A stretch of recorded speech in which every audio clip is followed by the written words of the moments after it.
ద్వారా ప్రతి వేడుకలు అందరం జరుపుకుంటా ఉన్నాం.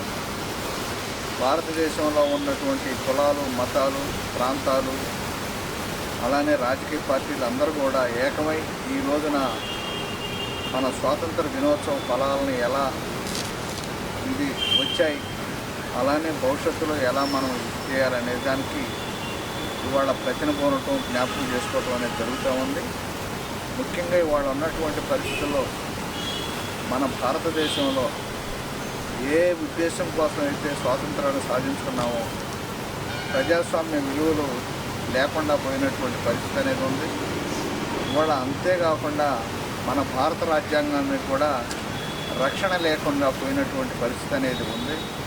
దీని మీద అందరం కూడా భారత పౌరులందరూ కూడా కంకణబద్ధులై ప్రజాస్వామ్యాన్ని రక్షించుకునేందుకు, లౌకిక రాజ్యాన్ని కాపాడుకునేందుకు, సామాజిక న్యాయాన్ని సాధించుకునేందుకు మన డాక్టర్ బాబాసాహెబ్ అంబేద్కర్ రచించినటువంటి భారత రాజ్యాంగాన్ని రక్షించుకునేందుకు మనందరం కూడా కంకణబద్ధులం కావాలని చెప్పేసి ఆ వైపుగా మన ప్రజల యొక్క సంక్షేమం, అభివృద్ధిని కాంక్షిస్తూ ఈ రోజున ప్రజలు పోనాలని చెప్పేసి కోరుకుంటూ సెలవు.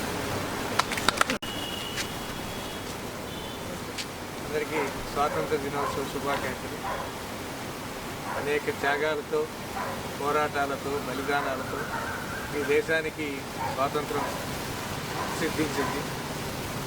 దేశానికి స్వాతంత్రం వస్తే మన దేశాన్ని మనం పరిపాలన చేస్తూ అభివృద్ధి చెందుతున్న దేశం అనేటువంటి అభిప్రాయంతో అనేక మంది ఆ రోజు పోరాటం 79వ స్వాతంత్ర దినోత్సవం జరుపుకుంటున్నాం. అయినా ఈ దేశంలో అనుకున్నటువంటి పద్ధతుల్లో అభివృద్ధి జరగలేదంటే జరిగింది. అభివృద్ధి అనేది సమతుల్యమైనటువంటి పద్ధతుల్లో ఈ దేశంలో ఉండే ప్రజానీకానికి అవసరమైన పద్ధతుల్లో అభివృద్ధి జరగదు.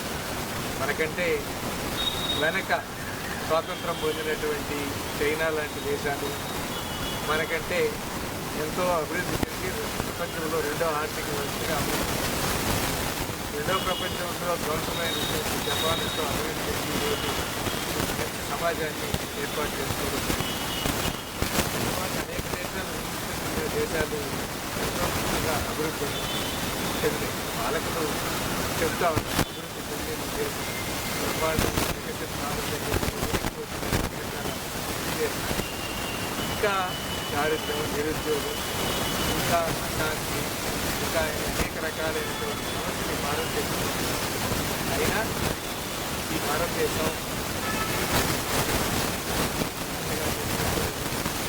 దేశంలో చిన్న కులాలు, మతాలు ఇవన్నీ అలవాటు చేస్తున్నప్పటికీ ఈ దేశంలో ఐక్యంగా ఆ రోజు మతాలకు అతీతంగా, కులాలకు అతీతంగా ఈ దేశానికి స్వాతంత్రం సంపాదించుకున్నారు.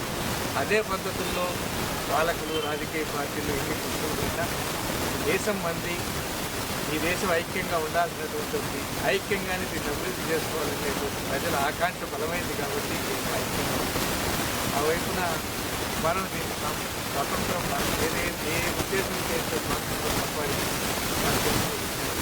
ఆ ఉద్దేశాల కోసం మనం పోరాటం కోసం దాన్ని నిలబెట్టుకోవడం కోసం బాబాసాహెబ్ అంబేద్కర్ రాసినటువంటి రాజ్యాంగం ఏదైతే మనకు ఇచ్చినటువంటి స్వేచ్ఛ, స్వాతంత్రం ఏదైతే దాన్ని కాపాడుకోవడానికి ప్రత్యేక